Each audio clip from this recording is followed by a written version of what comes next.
Whenever I sit in an audience, I pay attention. And when you start talking about masculinity, don't feel, don't think, don't share any kind of weakness. What happened in this room?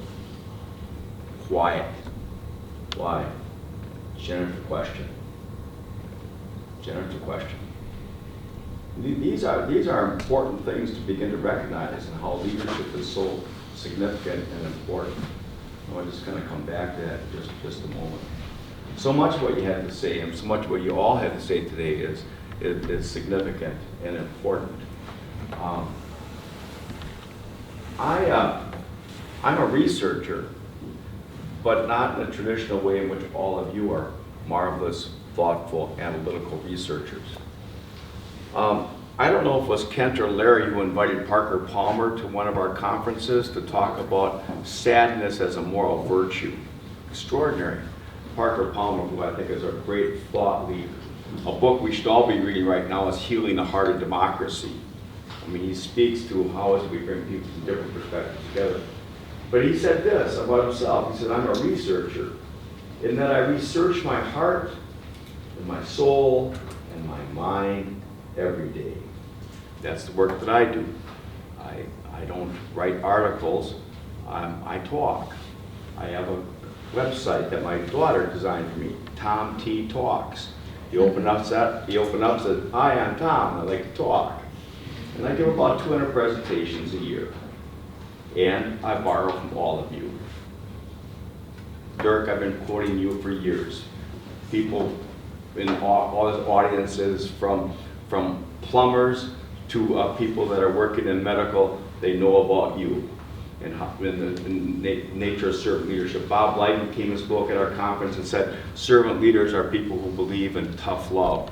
Larry Spears, I've been quoting the 10 characteristics so many years, and Ken Keith, building on everything that you've had to say. I shared with Kathleen that I used an article in a class that she wrote in 2003 on ritual. She had forgotten about it. See, what's really interesting, all of us borrow from each other, and that's where I'd like to start. I feel so humbled being here today. The reason I'm here today is that I was born 5 miles from here at St. Joseph's Hospital in 1951. Lived right next door to my grandma in a brownstone on 51st and Center, where my grandmother had a beauty shop. In 1937, my grandfather was hit and killed by a trolley car in Milwaukee, leaving my grandmother with 5 children under the age of 11 in the midst of the Great Depression. She was a single-parent businesswoman in the midst of the Great Depression. She got up in the morning, fed her older 4 children, gave them the care of the 11-year-old, went down to the shop with her baby and began cutting hair. At 10 o'clock, she stopped to nurse her baby, but she also had a friend who had given birth to twins who was not strong enough to nurse her babies. So the father brought the twins over. Grandma nursed 3 babies at 10, at noon, at 3, and 5. We're talking a strong woman here. When I was growing up, my mother suffered from mental illness. Growing up, my mother was in and out of psychiatric hospitals, which has really kind of been formational for me in my life in service and leadership. My grandma would come for a week every summer, and she'd clean and organize and do things my mother was not able to do. 5 o'clock at night, she'd go upstairs, get herself ready, come down for supper, and taught us how to make a brandy old-fashioned sweet, the official drink of Wisconsin. And then we'd have supper, and then we'd play cards, and she'd share with me cards. We'd play sheephead. She'd give me the best cards, me and my brother. Because she wanted us to win, she wanted the best for us. When my brother went to law school at Marquette, just down the street, he'd come home at night in the bus, and there'd be a plate warm in the oven. She was dedicated to our goodness. She was dedicated to our health and our well-being. She sacrificed on our behalf. Do I have a life that I have today without the love and commitment of that great woman? No. In 2009, Dick Pieper hosted the Servant Leadership Conference here in Milwaukee. It was an amazing gathering, 500 to 600 people who came. And then Dick inevitably, has these just kernels of ideas. He said to a group, who'd like to keep talking about this? if you're in Wisconsin, want to keep talking about it, let's just come, we'll have a meeting afterwards. So at the end of the day, about 140 people of the conference showed up. Had no idea how many people were going to show up. He said, well, what do you want to do? Well, we want to keep talking about it. Well, what does that look like? Well, if we can gather in different areas. Okay, give us your name and emails, which were just kind of new at that time. So he collected the name of 140 people. And then he contacts me in November. He says, well, you want to go on the road? Those people said they want to talk about it. Do you want to help me? I said, sure. Well, meet me in Milwaukee. We met right up there at MSOE. Kind of pulled up and you recognized me, that stocking caps on, walked around. Now you're glad you don't live in Wisconsin, Keith. I mean, unbelievable. And then we had the first conversation, might have been 30 people, 20 people at MSOE. We drove up to Fond du Lac, the Sophia Foundation. We went to La Crosse. Later we went to Green Bay. We traveled all over. That started in 2009. Here it is, 2024, and on Thursday you're having a conversation here in Milwaukee, a community conversation on servant leadership, in which we have people come in and talk about it.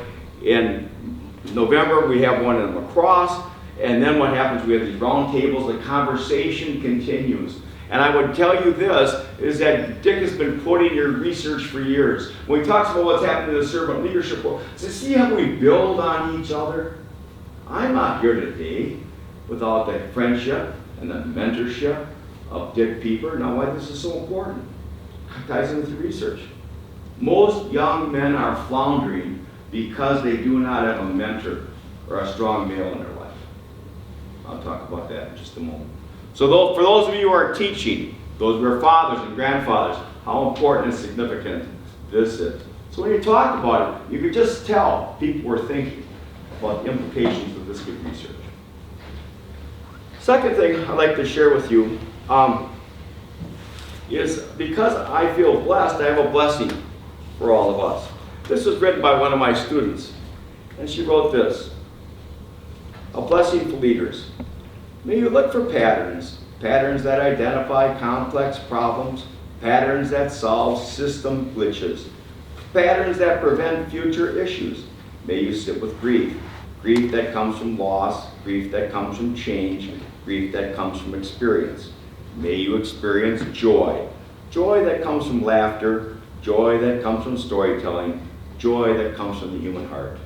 May you care for people with different abilities, people with different backgrounds, people with different talents. May you always keep learning about your team, learning about your strengths, learning about your virtues. We are blessed, and so therefore we're able to bless others. I like the way what you presented yesterday, Larry, and what you put together vignettes, thoughts and reflections of things that have happened that have shaped you. Oftentimes these minute interactions that people have no idea the lasting impression that we leave on people's lives. One of Robert Greenleaf's friends was Rabbi Abraham Heschel. And Heschel, in 1968, had participated in a march with in a march civil rights movement, and got pneumonia, and he's dying. And people came up to him and said, Dr. Rabbi Heschel, do you have words for the next generation? And these words have been enfleshed here today. Yes, tell them this: there's meaning beyond absurdity. Every deed counts. Every word has power. And above all, help them to create their lives as if it were a work of art. Where are we standing? In the Create Center. Create a life of goodness, beauty, and truth, a life of transcendence, a life of meaning. And that's what Greenleaf continued to try to do throughout all of his writings. Well, like yourselves, I've been a disciple. I've wanted to learn, and there's always so much to learn. So I missed the opportunity of coming to Bifrost, and my other thing I was doing during my sabbatical is I was speaking at the International Conference on Contemplative Leadership. And my project is that all of leadership is from the inside out, and that servant leadership is really an expression of who we are, the inside out. Parker Palmer says this: every leader casts a light and a shadow into the institutions or the organizations that they lead. And so it's from the inside out. What are we projecting onto others comes from the inside. And so that was my premise. And I'm getting ready to speak, and we're at a panel. We each have 20 minutes, and I'm putting my notes together, and a gentleman comes up and says, "Tom, I'm Newcomb, Bob's son." Oh, jeez. Here I am going to talk about Bob Greenleaf in front of his son Newcomb. I mean, I'm just kind of nervous. Newcomb, by the way, at that time I think was the Secretary Treasurer of the United States Yoga Association, an Eastern practitioner. I'll get to this, how important and significant this is again. And so then I get up and I give my presentation. He's sitting in the audience and he's nodding, which I thought was a good sign. After I got done speaking, the chief, 4 minutes? The chief engineer of Google gets up to speak. And it's Bill Dolan. And he's from Google, so he has 2 slides.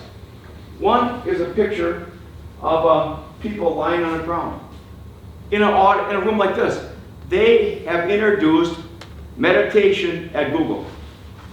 And then, because they research everything, the second slide was the metrics.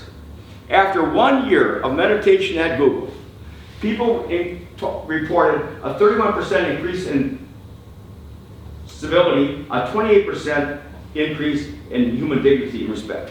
He said, why is that important? He said, I work with computer engineers, and if they're not treated with civility and dignity and respect, they cannot be innovative. Wow. I think the same is true for all of us. So the next person to get up is the Dean of the School of Emory University. And Emory gets up and he writes the number 365 on the board. We all kind of look at it and he said, what does that mean? And everybody says, numbers of days of the year. He said, yes. But sadly, it's the number of doctors who take their life every year. 1 doctor a day kills himself because of suicide. One of our graduates of our program, Dr. Ron Pershing, an oncologist for the University of Wisconsin-Madison, did a study of other doctors. 54% admitted to being burned out or experiencing burnout. 20% talked about suicide ideation. I mean, this is significant kind of stuff. What's happening across the culture? Well, I'm going to take just more than just a couple minutes. One, here's a book that I want to recommend. This is really important. The Anxious Generation by Jonathan Haidt. Jonathan Haidt is a professor of ethics at NYU. And what he writes about is in terms of the effects of this instrument on the lives of the young. Detrimental. At what age does a person start watching porn in this country? 10. The effects on young girls in terms of social media is devastating. And for young men, this is what's really important. Young men, now the National Academy of Pediatrics, is a new epidemic. Men 14 to 30, online gambling. Just hit a button and what do you get? Dopamine. And what's happening? Those young men aren't going to work. They're gambling. So know who picked this up? The Wall Street Journal. Holy smokes. And all of a sudden you begin to recognize what's taking place. Now the final thing I would just say is that then I have students come into class. Well, I wasn't able to get my work done, I'm suffering from anxiety. I have some depression going on. I can't do that, I don't think I can do this assignment. And I'm hearing this over and over again. And of course on college campuses, they're very much concerned about the health and well-being of our students. What's going on? So we can talk about anxiety and depression, but does that change anything? Or do you have to live in a new way? And so I discovered a program taught by a professor at the University of Pennsylvania, how to live and lead like a monk. How to live intentionally and deliberately. 12 people in the class, 400 on a waiting list. It's just rather incredible. And what has to happen in terms of the class, you have to give technology for a month. That's all I heard, and I didn't know why. What we found out was the course that challenged the students to rethink the purpose of education, especially at a time when machine learning is getting way more press than humankind. On the first day of class, officially called Living Deliberately, Justin McDaniel, professor of Southeast Asian Religious Studies, reviewed the rules. Each week, students would read from a different monastic tradition, adapt some of its practices. Later in the semester, they would observe 1 month of a vow of silence, except for discussions during class, and fast from technology, excluding their work. So I thought, wow, that sounds good. I like that. Why? I was in pre-monk training myself. Poverty, chastity, and obedience, no problem. Silence, probably. So what happened what we did is we put together a syllabus to talk about this, and here's what people had to do in terms of this class. How to lead like a monk. Well, here it is. When people took this class, it was a class on theological and philosophical foundations and servant leadership based on the writings of Robert Greenleaf. We pledge ourselves during this class to limit our access to alcohol and limit access to processed food and refined sugars, to limit our personal spending to $50 a week, to pray, reflect, contemplate, and meditate each day, the virtue of contemplation, to rest 7 to 8 hours a day, that's Scola. Greenleaf, by the way, Gallup organization, you need 8 to 9 hours of sleep every day to be an effective leader. Naps are significant. To refrain from idle chatter or conversation, to practice the discipline of silence. What did Greenleaf say? I try not to speak unless I can improve upon the silence. To work with one's hands for 1 hour a day. From the 4th century on, when people lived in the monastic tradition, ora et labora. So we're always working in terms of integration of work in our own family life. They had it within the community. You worked so many hours a day, you took a break at lunch, you worked a few hours in the afternoon. But it was to work and to pray, how to integrate action and contemplation. To be joyful and humble in each personal encounter, and these reflections will be shared in class, and they had to share that publicly in terms of their levels of integration. After an 8-week session, what did students say about their mental health? What happened to their academic productivity? What happened to the person's sense of well-being? Well, a book that I recommend to you is called The Wandering Mind, What Medieval Monks Can Teach Us About Living in the Age of Distraction. Jamie Kreiner, a historian at UCLA, writes about it. It's fascinating, because what happened is the 2nd and 3rd century, people walked away from major cities. I'm going to finish with this quote. Walked away from major cities and to try to get away from all the distractions. And what they do, they develop disciplines in which to deal with the distraction, the anxiety, and just living in the community. Well, who understood this? Robert Greenleaf said, you don't go to a monastery to escape the problems of the world, you go to a monastery to discover the solutions. And he writes this, and I think this is what I'd like to close with. I think this is the next frontier. The next frontier is not exterior, the next frontier is interior. Spirit in a leader is the quality that leads him or her into the risk and venture. This is communicated to the timid and the less venturesome who are energized to follow. Spirit directs the leader when the going is rough, uncertain, or hazardous, and gives strength and assurance to the less hardy. Spirit sustains the leader in long, depressing periods when things are not going well. Spirit armors the leader for the stress of crisis and unexpected. Spirit is an aspect of inner strength. I will suggest to you today, you and I have been the beneficiaries of good thinking and strong spirits. And for this, we are all blessed.